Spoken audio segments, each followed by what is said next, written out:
اور بنیامین کے قبیلے کا ایک شخص تھا جس کا نام قیس بن ابیل بن سعور بن بقورت بن عفیق تھا۔ وہ ایک بنیامینی کا بیٹا اور زبردست سورما تھا۔ اس کا ایک جوان اور خوبصورت بیٹا تھا جس کا نام ساؤل تھا، اور بنی اسرائیل کے درمیان اس سے خوبصورت کوئی شخص نہ تھا۔ وہ ایسا قداور تھا کہ لوگ اس کے کندھے تک آتے تھے۔ اور ساؤل کے باپ قیس کے گدھے کھو گئے، سو قیس نے اپنے بیٹے ساؤل سے کہا کہ نوکروں میں سے ایک کو اپنے ساتھ لے اور اٹھ کر گدھوں کو ڈھونڈ لا۔ سو وہ افرائیم کے کوہستانی ملک اور سلیسا کی سرزمین سے ہو کر گزرا، پر وہ ان کو نہ ملے۔ تب وہ سالیم کی سرزمین میں گئے اور وہ وہاں بھی نہ تھے۔ پھر وہ بن میینیوں کے ملک میں آئے، پر ان کو وہاں بھی نہ پایا۔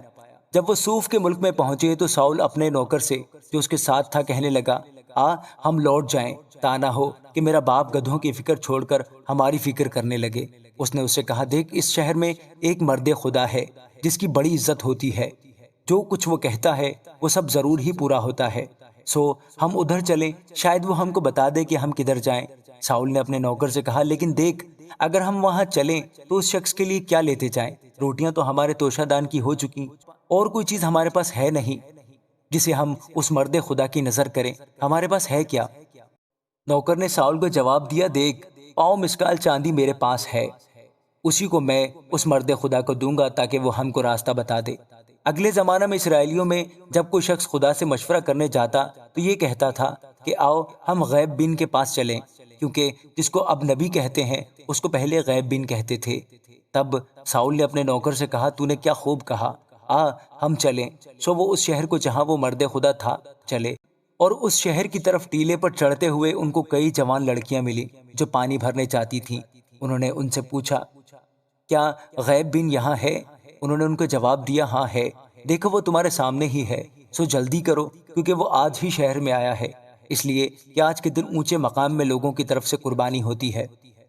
جو ہی تم شہر میں داخل ہوگے وہ تم کو بیشتر اس سے کہ وہ اونچے مقام میں کھانا کھانے جائے ملے گا، کیونکہ جب تک وہ نہ پہنچے لوگ کھانا نہیں کھائیں گے، اس لیے کہ وہ قربانی کو برکت دیتا ہے، اس کے بعد مہمان کھاتے ہیں۔ سو اب تم چڑھ جاؤ کیونکہ اس وقت وہ تم کو مل جائے گا۔ سو وہ شہر کو چلے اور شہر میں داخل ہوتے ہی دیکھا کہ سیموئیل ان کے سامنے آ رہا ہے تاکہ وہ اونچے مقاموں کو جائے۔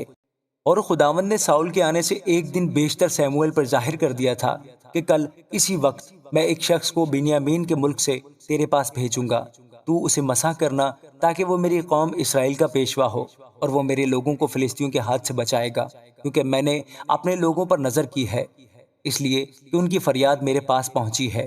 سو جب سیموئیل ساؤل سے دوچار ہوا تو خداوند نے اس سے کہا، دیکھ، یہی وہ شخص ہے جس کا ذکر میں نے تجھ سے کیا تھا، یہی میرے لوگوں پر حکومت کرے گا۔ پھر ساؤل نے پھاٹک پر سیموئیل کے نزدیک جا کر اس سے کہا کہ مجھ کو ذرا بتا دے کہ غیب بین کا گھر کہاں ہے۔ سیموئیل نے ساؤل کو جواب دیا کہ وہ غیب بین میں ہی ہوں، میرے آگے آگے اونچے مقام کو جا، کیونکہ تم آج کے دن میرے ساتھ کھانا کھاؤ گے، اور صبح کو میں تجھے رخصت کروں گا، اور جو کچھ تیرے دل میں ہے سب تجھے بتا دوں گا۔ اور تیرے گدھے جن کو کھوئے ہوئے 3 دن ہوئے ان کا خیال مت کر، کیونکہ وہ مل گئے، اور اسرائیلیوں میں جو کچھ مرغوب خاطر ہے وہ کس لیے ہے؟ کیا وہ تیرے اور تیرے باپ کے سارے گھرانے کے لیے نہیں؟ ساؤل نے جواب دیا، کیا میں بنیامینی یعنی اسرائیل کے سب سے چھوٹے قبیلے کا نہیں؟ اور کیا میرا گھرانہ بنیامین کے قبیلے کے سب گھرانوں میں سے سب سے چھوٹا نہیں؟ سو تم مجھ سے ایسی باتیں کیوں کہتا ہے؟ اور سیموئیل ساؤل اور اس کے نوکر کو مہمان خانہ میں لایا، اور ان کو مہمانوں کے درمیان جو کوئی 30 آدمی تھے صدر جگہ میں بٹھایا۔ اور سیموئیل نے باورچی سے کہا کہ وہ ٹکڑا جو میں نے تجھے دیا، جس کے بارے میں نے تجھ سے کہا تھا کہ اسے اپنے پاس رکھ چھوڑنا، لے آ۔ باورچی نے وہ ران ماں اس کے جو اس پر تھا اٹھا کر ساؤل کے سامنے رکھ دی۔ تب سیموئیل نے کہا، یہ دیکھ، جو رکھ لیا گیا تھا اسے اپنے سامنے رکھ کر کھا لے، کیونکہ وہ اسی معین وقت کے لیے تیرے واسطے رکھی رہی، کیونکہ میں نے کہا کہ میں نے ان لوگوں کی دعوت کی ہے۔ سو ساؤل نے اس دن سیموئیل کے ساتھ کھانا کھایا، اور جب وہ اونچے مقام سے اتر کر شہر میں آئے تو اس نے ساؤل سے گھر کی چھت پر باتیں کی۔ اور وہ سویرے اٹھے، اور ایسا ہوا کہ جب دن چڑھنے لگا تو سیموئیل نے ساؤل کو پھر گھر کی چھت پر بلا کر اس سے کہا، اٹھ کہ میں تجھے رخصت کروں۔ سو ساؤل اٹھا، اور وہ اور سیموئیل دونوں باہر نکل گئے۔ اور شہر کے سرے کے اتار پر چلتے چلتے سیموئیل نے ساؤل سے کہا کہ اپنے نوکر کو حکم کر کہ وہ ہم سے آگے بڑھے۔ سو وہ آگے بڑھ گیا، پر تو ابھی ٹھہرا رہ تاکہ میں تجھے خدا کی بات سناؤں۔ آمین۔